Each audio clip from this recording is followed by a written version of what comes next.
La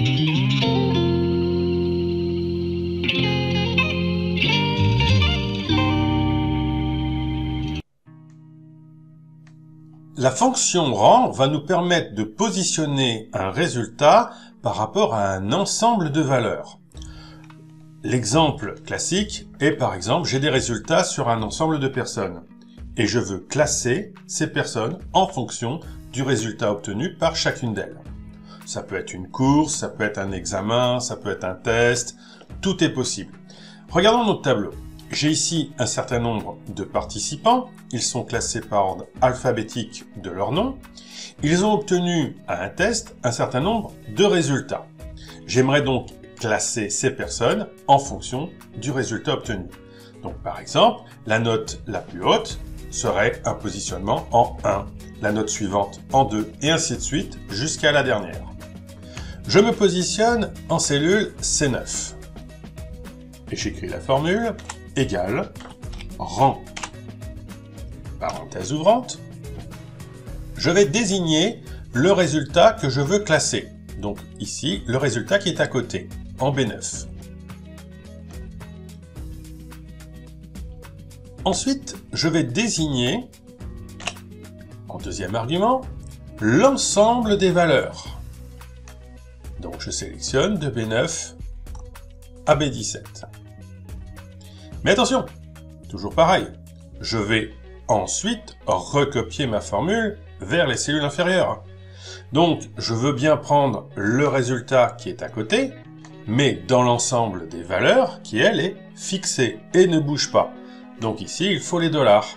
Donc il faut fixer avec la touche F4 pour avoir les références absolues. Et je ferme ma parenthèse. Je valide, j'obtiens 6. Ça veut dire tout simplement que le résultat 35 est à la 6e position de l'ensemble des résultats. Je prends la poignée, je tire vers le bas, et j'ai le classement de chaque résultat.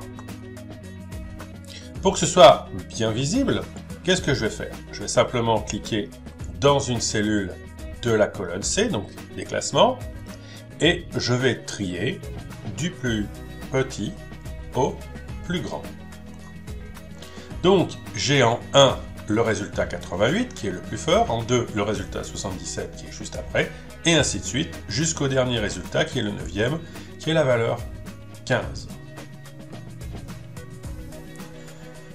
J'ai la possibilité également de rajouter un troisième argument à ma fonction rang. Ce troisième argument, qui est donc facultatif, permet de donner l'ordre de classement. Là, par défaut, Excel a considéré que comme il n'y avait pas le troisième argument, il est égal à 0. Et donc, il prendra en premier la valeur la plus forte. Mais je peux faire l'inverse. Imaginons que c'est la valeur la plus faible qui donne la première place. Je vais donc venir en C9 et je vais corriger ma formule. Je viens dans la barre de formule ici, à la fin, je rajoute un point-virgule pour donner mon argument, et là on voit une petite infobulle qui nous dit 0 c'est décroissant, 0 ou rien c'est décroissant. Donc si je veux un ordre croissant, je mets la valeur 1. Je valide. J'obtiens maintenant 9. Ça veut dire que 88 est le plus mauvais des résultats et donc il donne la position 9. J'oublie pas de tirer ma poignée vers le bas et cette fois-ci j'ai le classement dans l'ordre inverse. Si je veux le retrier par rapport au premier, je clique dans une cellule de la colonne C, je reviens dans ma commande de tri et je redemande à trier du plus petit au plus grand. Et donc cette fois-ci, c'est bien le résultat 15 qui est le plus faible, qui est en premier. N'oubliez pas de vous abonner à la chaîne, et un petit pouce pour dire que vous aimez mes vidéos, et le livre qui est toujours disponible. L'adresse pour pouvoir le commander est dans la description.